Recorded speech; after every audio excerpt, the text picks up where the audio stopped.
Good morning dear students. पिछले turn पर हम आपको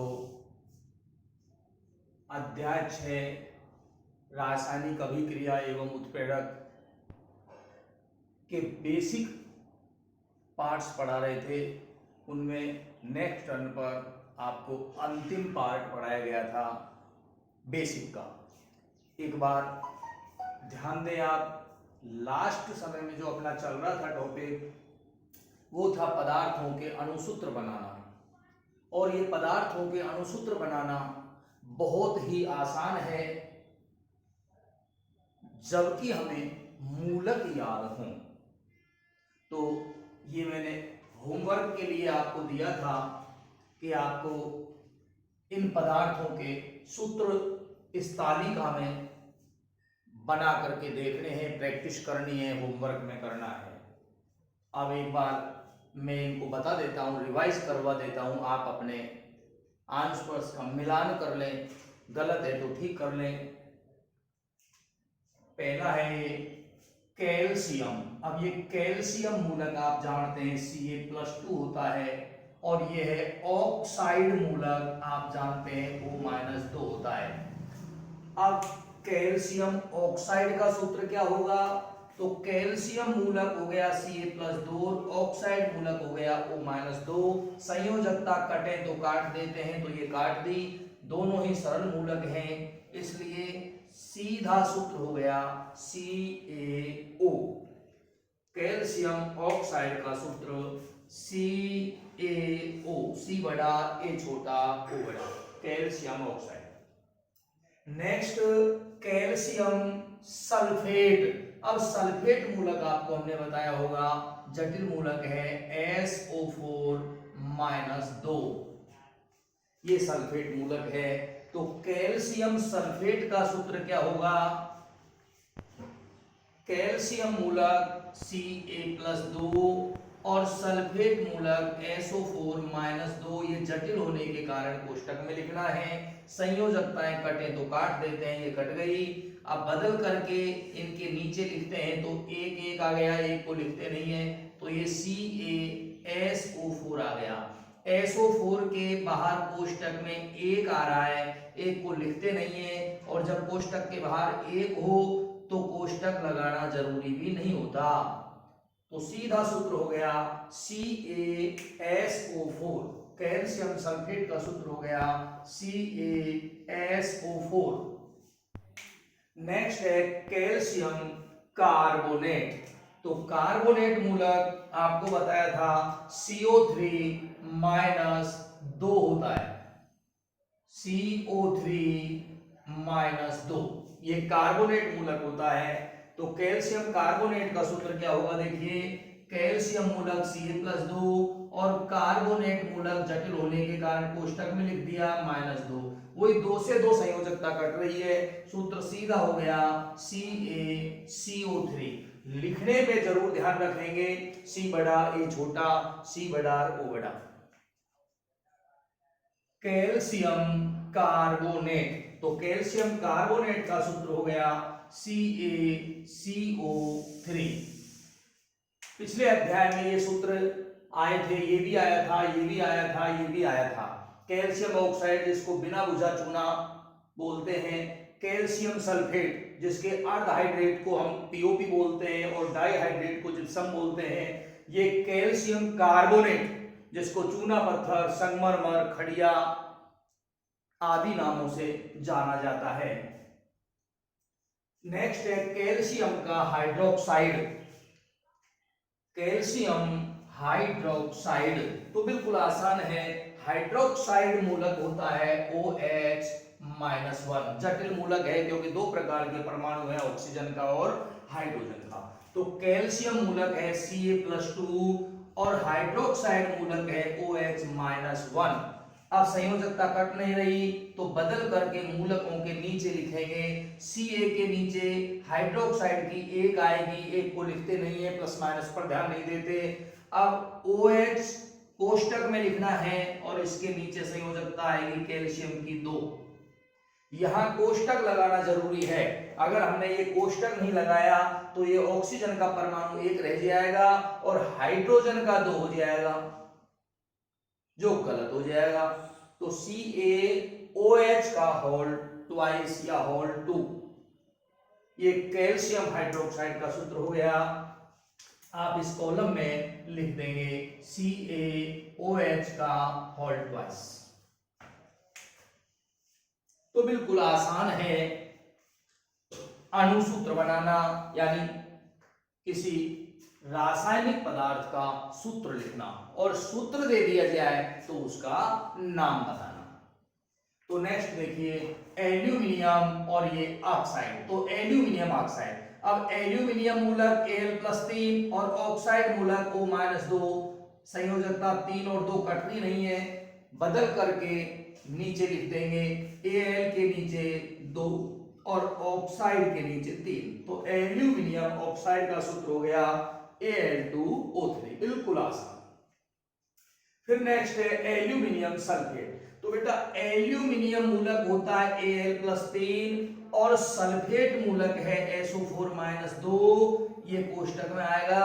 अब संयोजकताओं को बदल करके नीचे लिखेंगे तो Al के नीचे ये 2 आएगी सल्फेट की, और सल्फेट के नीचे 3 आएगी एल्यूमिनियम वाली। तो सूत्र हो गया एल्यूमिनियम सल्फेट का Al2SO4 का होल थ्राइस, Al2SO4 का होल 3 या Al2SO4 का होल थ्राइस। छोटे बड़े अक्षरों का ध्यान रखना है, A बड़ा L छोटा, और ये सल्फर का परमाणु है S बड़ा, ये ऑक्सीजन का परमाणु है O बड़ा। Al2SO4 का होल थ्राइस। ध्यान दें इसमें एल्यूमिनियम के परमाणु 2 हैं, यानी एल्यूमिनियम की परमाणुकता 2 है। सल्फर का परमाणु 1 है, लेकिन ये पूरे कोष्टक के बाहर 3 लगा हुआ है, यानी S का भी है ये थ्राइस, तो सल्फर के परमाणु 3 है इसमें। और ऑक्सीजन के 4 हैं, लेकिन इसका भी क्या हो रहा है थ्राइस, तो ऑक्सीजन के परमाणु 4 किए 12 हैं इसके अंदर। नेक्स्ट आ गया एल्यूमिनियम कार्बोनेट। तो एल्यूमिनियम मूलक Al+3 और कार्बोनेट मूलक CO3-2,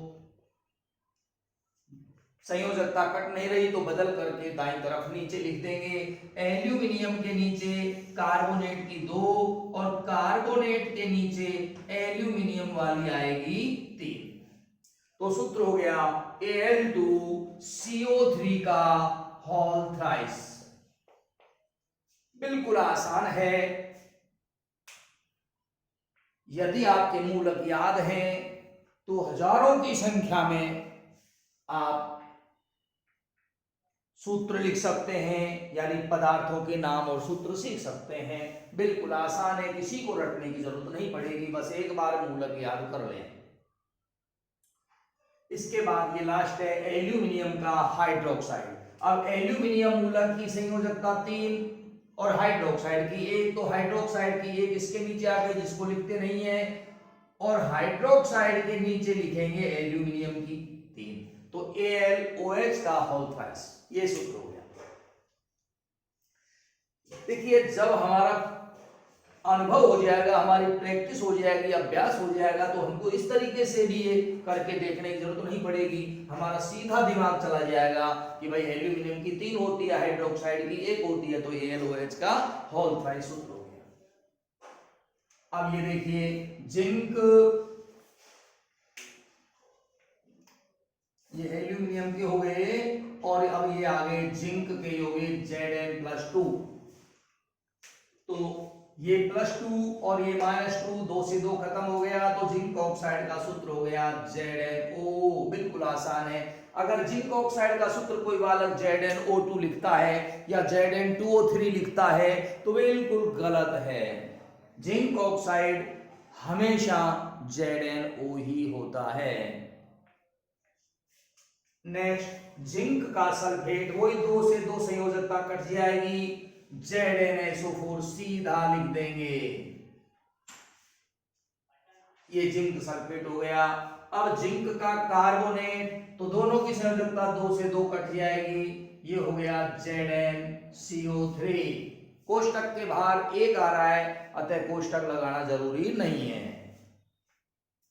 फिर जिंक का हाइड्रोक्साइड, तो Zn की संयोजकता +2 होती है, जो हाइड्रोक्साइड के नीचे जाएगी हाइड्रोक्साइड की एक होती है जिसको लिखा नहीं है हमने, तो ZnOH का होल ट्वाइस, ये हो गया zinc hydroxide.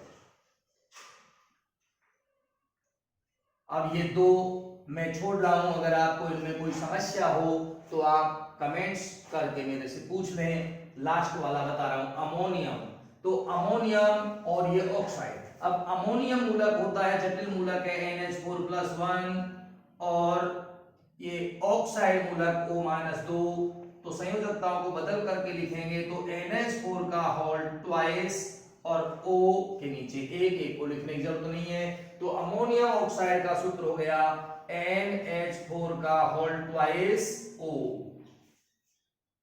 Next ammonium sulphate, तो अमोनियम के नीचे संयोजकता सल्फेट की आएगी NH4 का होल ट्वाइस, और सल्फेट के नीचे अमोनियम की एक आएगी, इसलिए यहां कोष्टक नहीं लगा रहा, क्योंकि कोष्टक के बाहर एक हो तो कोष्टक का कोई मतलब नहीं रह जाता, वहां कोष्टक लगाना जरूरी नहीं होता। तो अमोनियम सल्फेट का सूत्र हो गया NH4 का whole twice SO4। Ammonium carbonate, तो अमोनियम NH4 के नीचे कार्बोनेट की संयोजकता, और कार्बोनेट के नीचे एक अमोनियम की संयोजकता, एक को लिखते नहीं है, कोष्टक की जरूरत भी यहाँ CO3 के लिए नहीं है। तो अमोनियम कार्बोनेट का सूत्र हो गया NH4 का होल ट्वाइस CO3। और लास्ट है इसमें अमोनियम हाइड्रोक्साइड, दोनों की संयोजकता एक एक है, तो NH4OH, ये हो गया अमोनियम हाइड्रोक्साइड। तो इस प्रकार आप रासायनिक पदार्थों के नाम और सूत्र आसानी से सीख सकते हैं। अब अपन नेक्स्ट टॉपिक लेते हैं, जो इस पाठ का सिलेबस के अनुसार आपका पहला टॉपिक होगा। तो मैंने ये रासायनिक अभिक्रिया पाठ का नाम है और पार्ट फर्स्ट है इसका सिलेबस के अनुसार। देखिए ये जो भी आपको बेसिक में मैंने बताया था ये बहुत जरूरी था और आपके सिलेबस में ही था, बाकी पूछे जाने योग्य इसमें कोई बात नहीं थी, केवल संयोजकता या मूलक की परिभाषा पूछ ले वो अलग बात है, तो आपको याद होनी चाहिए। तो रासायनिक अभिक्रिया पार्ट फर्स्ट शुरू करते हैं। सभी हेडिंग लगाएं। परिवर्तन, परिवर्तन जिसे अंग्रेजी में अपन बोलते हैं चेंज।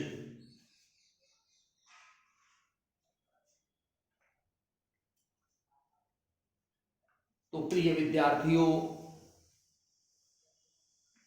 हर व्यक्ति हर वस्तु में समय के साथ कोई ना कोई परिवर्तन यानी चेंज होता रहता है।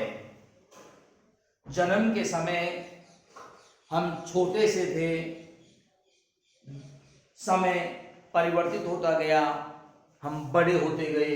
एक बीज को अपन लगाते हैं, प्रारंभ में उससे छोटा सा नवोद्भिन्न निकलता है, धीरे धीरे बड़ा होता जाता है।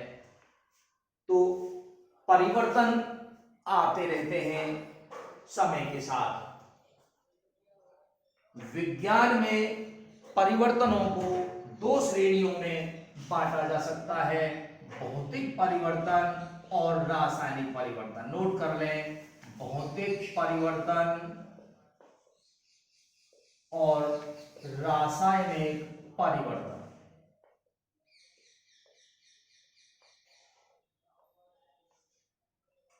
विज्ञान में होने वाले परिवर्तनों को दो श्रेणियों में बांटा जा सकता है, भौतिक परिवर्तन और रासायनिक परिवर्तन।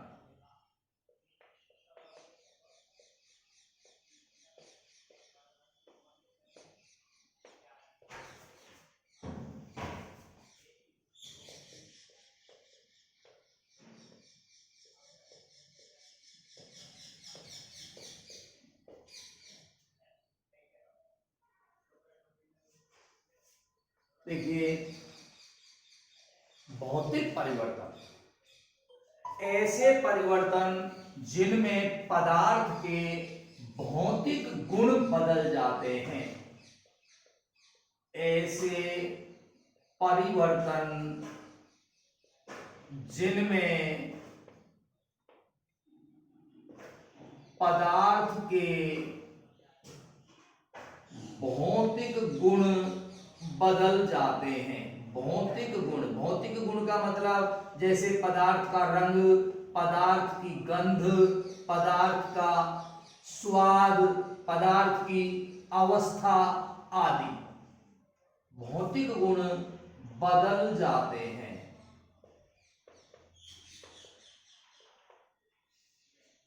ऐसे परिवर्तन जिनमें पदार्थ के भौतिक गुण बदल जाते हैं, यानी पदार्थ का रंग, रूप, आकार, गंध, स्वाद, अवस्था आदि बदल जाते हैं। और दूसरे हैं रासायनिक परिवर्तन। ये ऐसे परिवर्तन होते हैं जिनमें पदार्थ के रासायनिक गुण,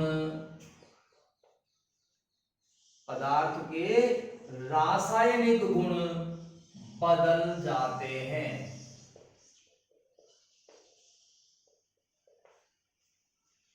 भौतिक परिवर्तन उन परिवर्तनों को कहते हैं जिनमें पदार्थ के भौतिक गुण बदलते हैं, जबकि रासायनिक परिवर्तन वे परिवर्तन हैं जिनमें पदार्थ के रासायनिक गुण बदल जाते हैं।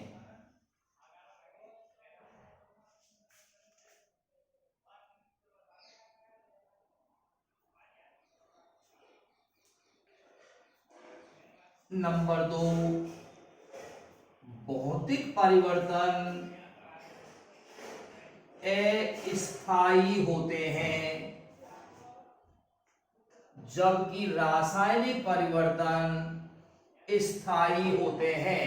नोट कर लें, भौतिक परिवर्तन अस्थायी होते हैं जबकि रासायनिक परिवर्तन स्थायी होते हैं। पूरा लिख लें, भौतिक परिवर्तन अस्थायी होते हैं जबकि रासायनिक परिवर्तन स्थायी होते हैं।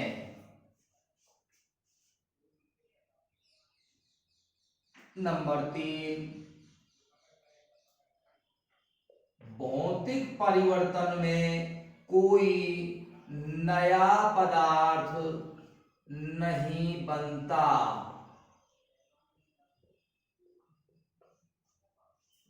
जबकि रासायनिक परिवर्तन में नया पदार्थ बनता है। नोट कर लें, भौतिक परिवर्तन में कोई नया पदार्थ नहीं बनता, जबकि रासायनिक परिवर्तन में नया पदार्थ बनता है।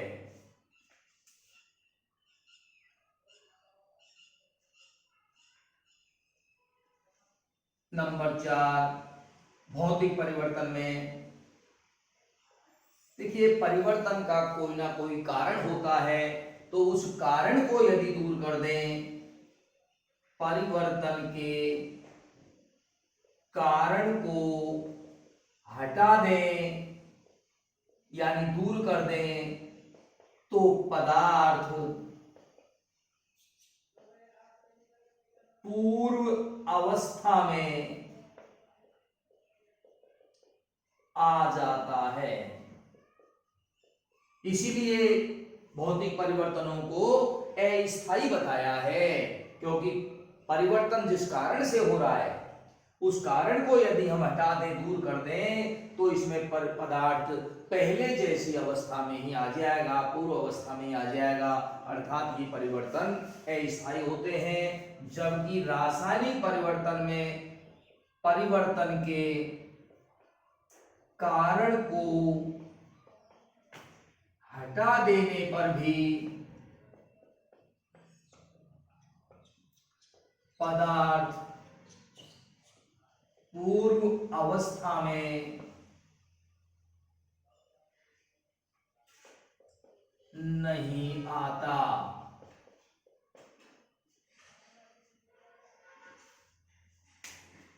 नोट कर लें, भौतिक परिवर्तन में परिवर्तन के कारण को हटा दिया जाए तो पदार्थ अपनी पूर्व अवस्था को प्राप्त कर लेता है, पूर्व अवस्था में आ जाता है।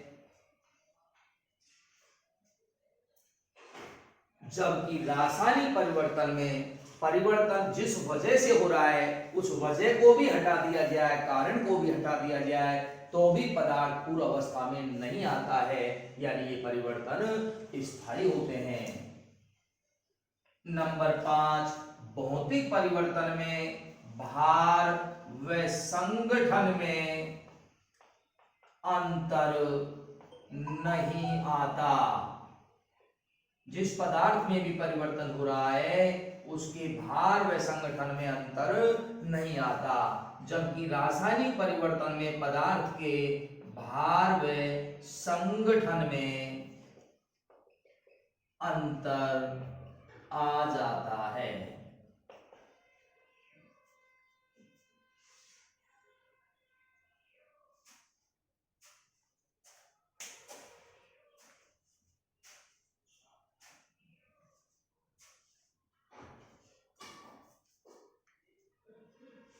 एक बात पुनः सुन लें सभी को। भौतिक परिवर्तन उन परिवर्तनों को कहते हैं जिनमें पदार्थ के भौतिक गुण बदल जाते हैं, भार और संगठन में कोई अंतर नहीं आता, परिवर्तन अस्थायी होते हैं, कोई नया पदार्थ नहीं बनता है। परिवर्तन के कारण को हटा दें तो पदार्थ पूर्व अवस्था में आ जाता है। जबकि रासायनिक परिवर्तन उन परिवर्तनों को कहते हैं जिनमें पदार्थ के रासायनिक गुण बदल जाते हैं, पदार्थ के भार और संगठन में अंतर आ जाता है, परिवर्तन के कारण को हटा भी दें तो पदार्थ पूर्व अवस्था में नहीं आता, यानी परिवर्तन स्थायी होता है और इसमें नया पदार्थ बनता है। परिभाषा पूछे तो सबको जोड़ के एक जगह लिख देंगे और अंतर पूछे तो इस तरीके से अलग अलग करके लिख देंगे। यदि आपसे पूछा जाता है कि भौतिक परिवर्तन किसे कहते हैं, यानी भौतिक परिवर्तन को परिभाषित करो, तो हम लिखेंगे कि ऐसे परिवर्तन जिनमें पदार्थ के भौतिक गुण बदल जाते हैं परंतु भार और संगठन में कोई अंतर नहीं आता, यानी ये नहीं बदलते, ना ही कोई नया पदार्थ बनता, परिवर्तन अस्थायी होते हैं, परिवर्तन के कारण को हटा दे तो पूर्व अवस्था में पदार्थ आ जाता है, ऐसे परिवर्तन भौतिक परिवर्तन कहलाते हैं। और रासायनिक परिवर्तन ऐसे परिवर्तन जिसमें पदार्थ के रासायनिक गुण बदल जाते हैं, भार और संगठन में अंतर आ जाता है, नया पदार्थ बनता है, परिवर्तन के कारण को हटा देने पर भी पदार्थ पूर्व अवस्था में नहीं आता, यानी परिवर्तन स्थायी होता है, तो ऐसे परिवर्तनों को रासायनिक परिवर्तन कहते हैं। जैसे अवस्था परिवर्तन,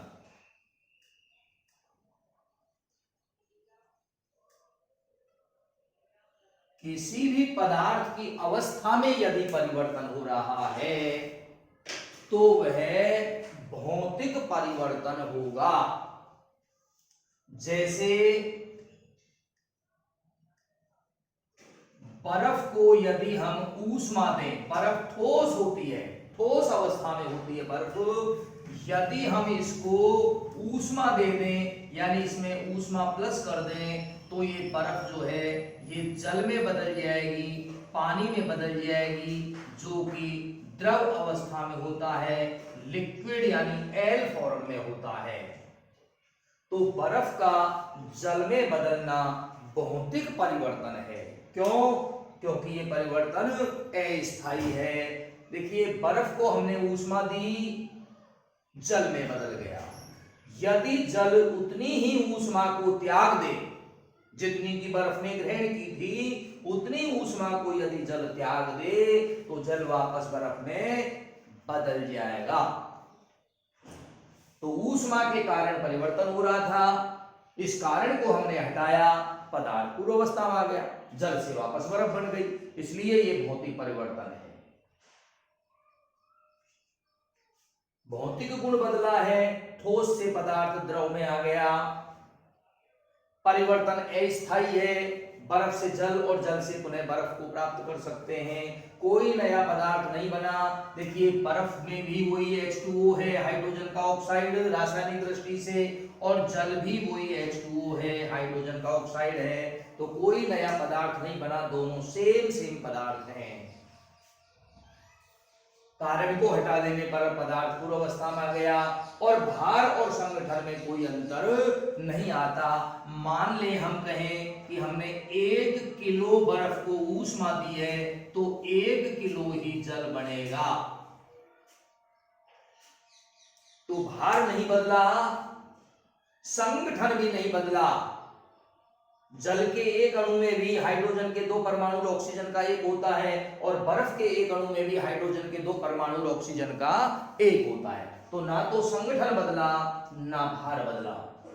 तो सारी चीज जो परिभाषा में है वो इसमें आ गई, आप ध्यान से समझ लें।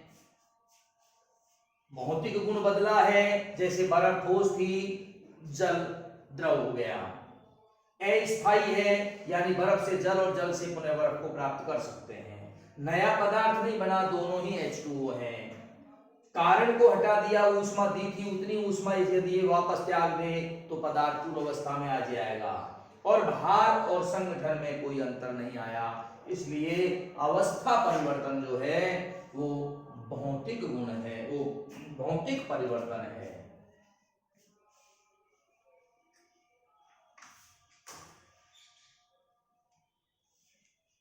और देखिए यदि हम जल को ऊष्मा दें, जल जो कि लिक्विड फॉर्म में होता है, द्रव अवस्था में होता है, यदि इसको ऊष्मा दें तो जल की वाष्प बन जाएगी। वाष्प यानी गैस अवस्था में चला जाएगा ये जल, लेकिन है तो जल ही। ये वाष्प जो है ये जल की है। संगठन जल के एक अणु का भी H2O है और वाष्प के एक अणु का भी H2O है। यदि हम 100 ग्राम जल को ऊष्मा देंगे तो 100 ही ग्राम इससे भाप बनेगी, यानी भार और संगठन में कोई अंतर नहीं आता है।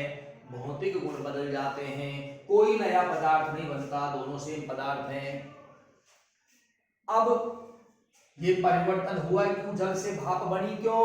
ऊष्मा के कारण। इतनी ही ऊष्मा को यदि वाष्प वापस माइनस कर दे, त्याग दे, जितनी ऊष्मा जल ने ग्रहण की थी वाष्प बनने के लिए, उतनी ही ऊष्मा को यदि वाष्प त्याग दे तो पुनः वाष्प से जल बन जाएगा। तो अवस्था परिवर्तन भौतिक परिवर्तन का उदाहरण है। आप जानते हैं कि किसी ठोस का द्रव में बदलना, ठोस का द्रव में बदलना ये गलन कहलाता है। ठोस का द्रव में बदलना गलन, और द्रव का गैस में बदलना ये वाष्पन या क्वथन कहलाता है। और द्रव का ठोस में बदलना ये हिमायन या प्रशीतन कहलाता है। हिमायन या पिंडन या प्रशीतन कहलाता है। तो ये जो क्रियाएं हैं, गलन, वाष्पन, हिमायन, पिंडन, क्वथन, ये सब भौतिक परिवर्तनों के उदाहरण हैं।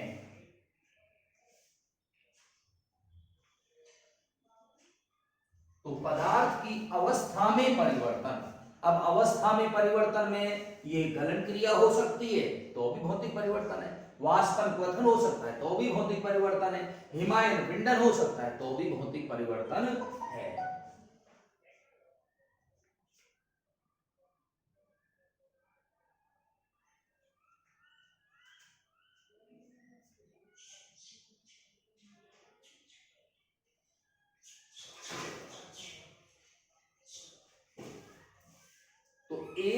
उदाहरण दिया है ये अभी हमने अवस्था परिवर्तन, जिसमें ये सब आ रहे हैं, ये भौतिक परिवर्तन के उदाहरण हैं। एक ये ऊर्ध्वपातन भी इसी में आ जाता है, ऊर्ध्वपातन, ये भी नोट कर लें, ये भी इसी में आ जाता है। आप जानते हैं ठोस को यदि हम ऊष्मा दें तो कुछ ठोस ऐसे हैं जो सीधे गैस में बदल जाते हैं, ये क्रिया ऊर्ध्वपातन कहलाती है।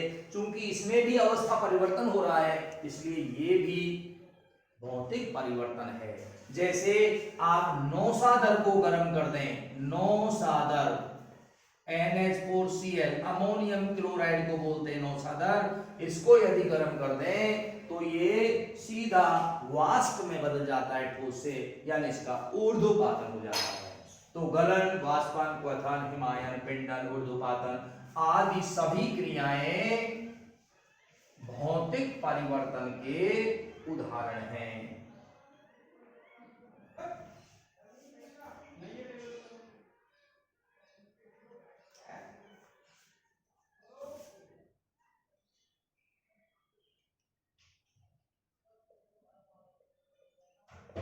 लोहे से विद्युत चुंबक का बनना, ये भी भौतिक परिवर्तन का उदाहरण है। दूसरा उदाहरण है भौतिक परिवर्तन का। पहला उदाहरण हमने दिया अवस्था परिवर्तन। अवस्था परिवर्तन में ये सब आते हैं, गलन है, वाष्पन है, पिंडन है, ऊर्ध्वपातन है। दूसरा उदाहरण दिया लोहे से विद्युत चुंबक का बनना। तो लोहे में यदि हम विद्युत धारा प्रवाहित कर दें तो विद्युत धारा के कारण लोहा चुंबक बन जाता है। किसके कारण? विद्युत धारा के कारण लोहा चुंबक बन जाता है। यदि हम विद्युत धारा के प्रवाह को रोक दें तो चुंबकत्व तो समाप्त हो जाएगा और वापस वो लोहे में बदल जाएगा। तो लोहे से विद्युत चुंबक का बनना भौतिक परिवर्तन का उदाहरण है। नंबर 3, किसी भी वस्तु का पिघलना। पिघलने का मतलब वही ठोस से द्रव में बदलना हो गया, गलन। तो पिघलना किसी भी वस्तु का हो, पिघलना, पिघलने का मतलब ध्यान दें, मैं केवल शब्द बदला है, कुछ बच्चे इसी से भ्रमित हो जाएंगे। पिघलने का मतलब वही है गलन। द्रवण भी कह सकते हैं आप इसको, एक ही बात है, द्रवण। तो किसी भी वस्तु का पिघलना यानी उसका ठोस से द्रव में बदलना, यानी गलन होना या द्रवण होना भौतिक परिवर्तन है। अब आपसे यह क्वेश्चन पूछे जा सकते हैं कि मोम का पिघलना कैसा परिवर्तन है? तो भौतिक परिवर्तन। गंधक का पिघलना कैसा परिवर्तन है? भौतिक परिवर्तन। पिघलना किसी का भी हो भौतिक परिवर्तन कहलाता है।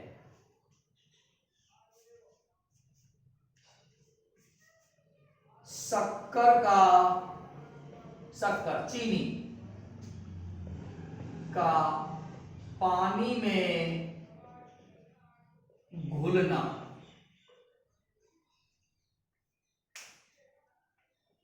शक्कर का पानी में घुलना, यह भी भौतिक परिवर्तन है। पानी में यदि आपने शक्कर डाला तो शक्कर उसमें घुल जाएगा, शक्कर के अणु जो हैं वो पानी में विलीन हो जाएंगे।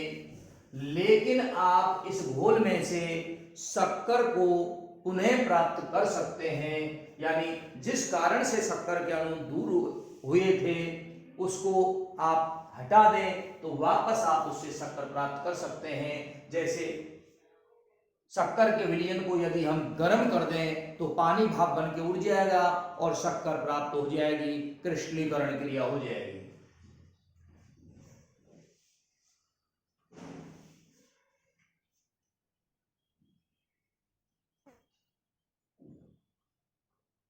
तो ये भौतिक परिवर्तन के उदाहरण हमने बताए, आप सभी को नोट कर लें। पहला उदाहरण हमने अवस्था परिवर्तन बताया था। अवस्था परिवर्तन में ये पिंडन हो सकता है, गलन हो सकता है, द्रवण हो सकता है, ये सारे आपको बताए। लोहे से विद्युत चुंबक का बनना ये भी भौतिक परिवर्तन है। किसी भी वस्तु का पिघलना भौतिक परिवर्तन है। शक्कर का पानी में घुलना भौतिक परिवर्तन है। विद्युत बल्ब का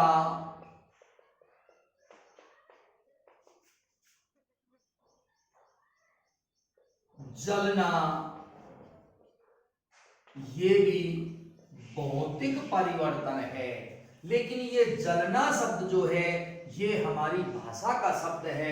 एक्चुअल में विद्युत बल्ब जलता नहीं है, विद्युत बल्ब प्रकाश देता है, क्योंकि जलना तो ऑक्सीजन के साथ क्रिया होगी और वो रासायनिक परिवर्तन में आएगा।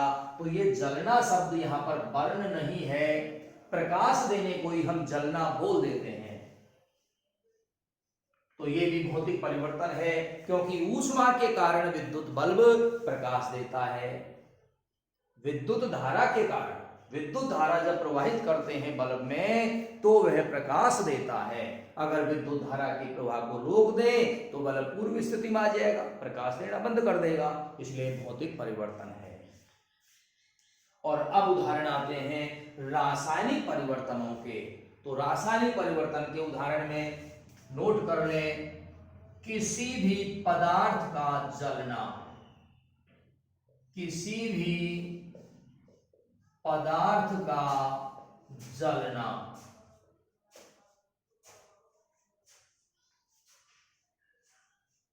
कागज जले, कपड़ा जले, प्लास्टिक जले, रबड़ जले, गंधक जले।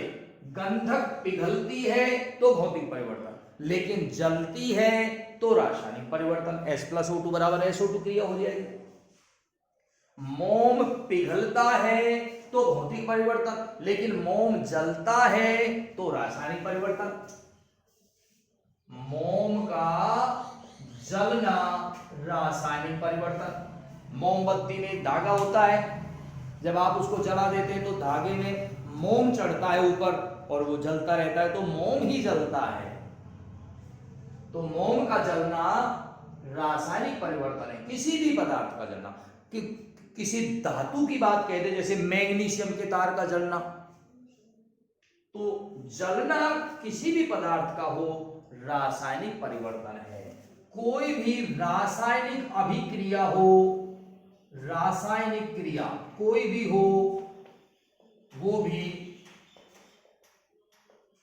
रासायनिक परिवर्तन है, रासायनिक परिवर्तन का उदाहरण है।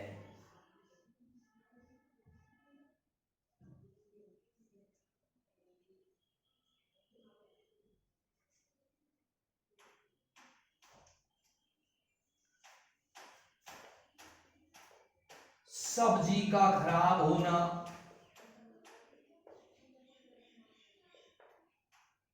मार्केट से हम सब्जी लेकर के आते हैं, अगर वो सब्जी गल जाती है, सड़ जाती है, यानी खराब हो जाती है, तो वापस उससे हम ताजा सब्जी प्राप्त नहीं कर सकते, यानी रासायनिक परिवर्तन है।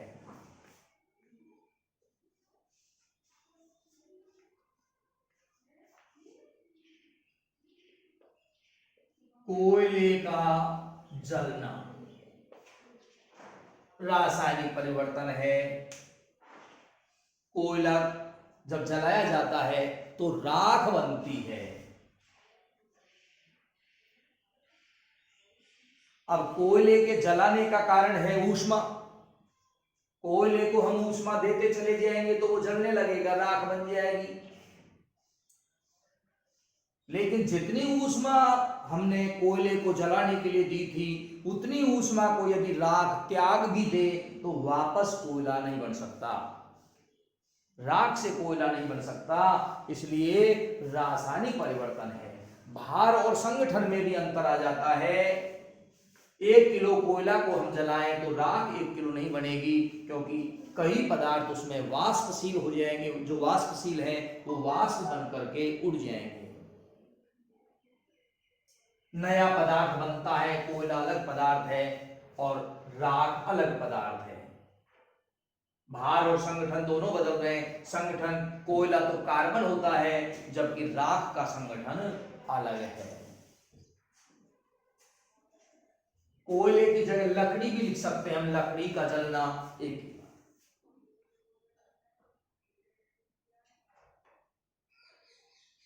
दूध का दही में बदलना, दूध का दही में बदलना।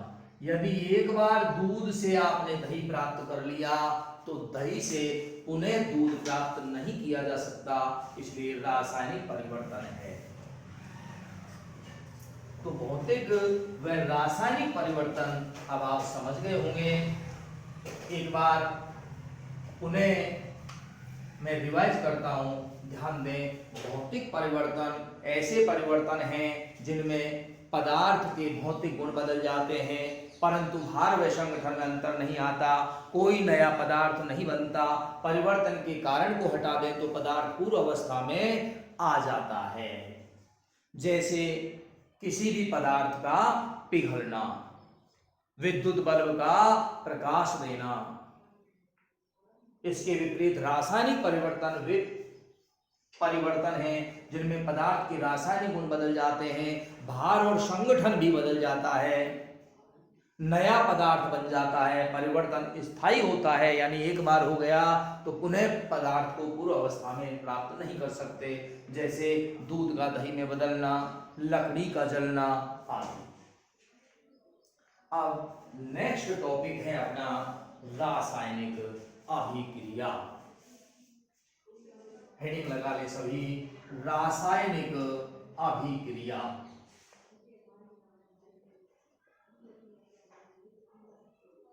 रासायनिक अभिक्रिया।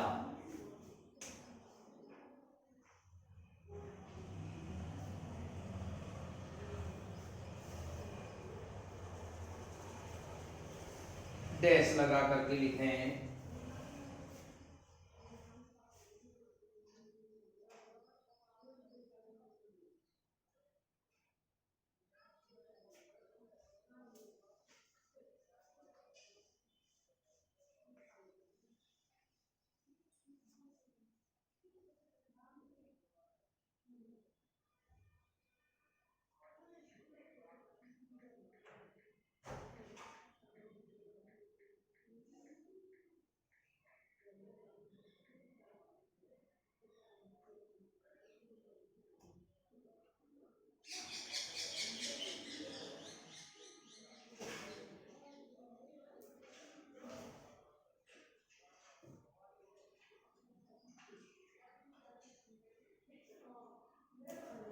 तो रासायनिक अभिक्रिया आप सभी हेडिंग लगा लें और इसमें लिखें,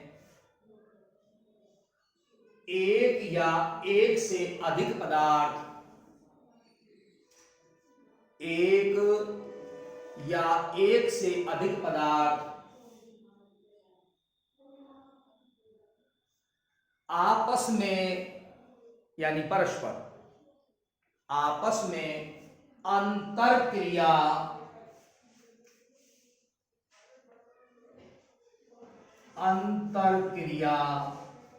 यानी अंतः क्रिया, दोनों के बीच में क्या हो रही है? क्रिया, अंतः प्लस क्रिया। तो एक या एक से अधिक पदार्थ आपस में अंतर क्रिया करके बदल जाते हैं।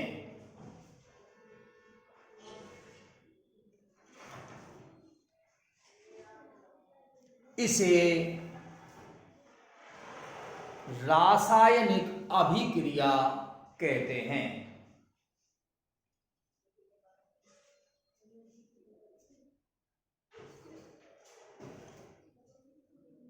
इसे रासायनिक अभिक्रिया कहते हैं।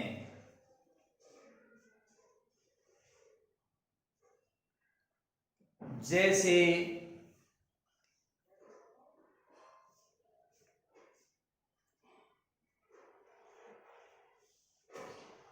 कार्बन को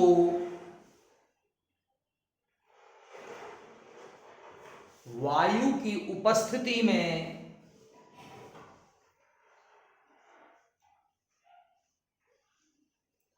जलाने पर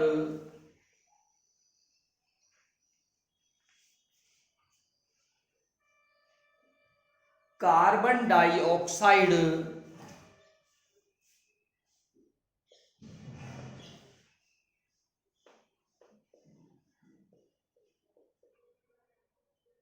गैस बनती है।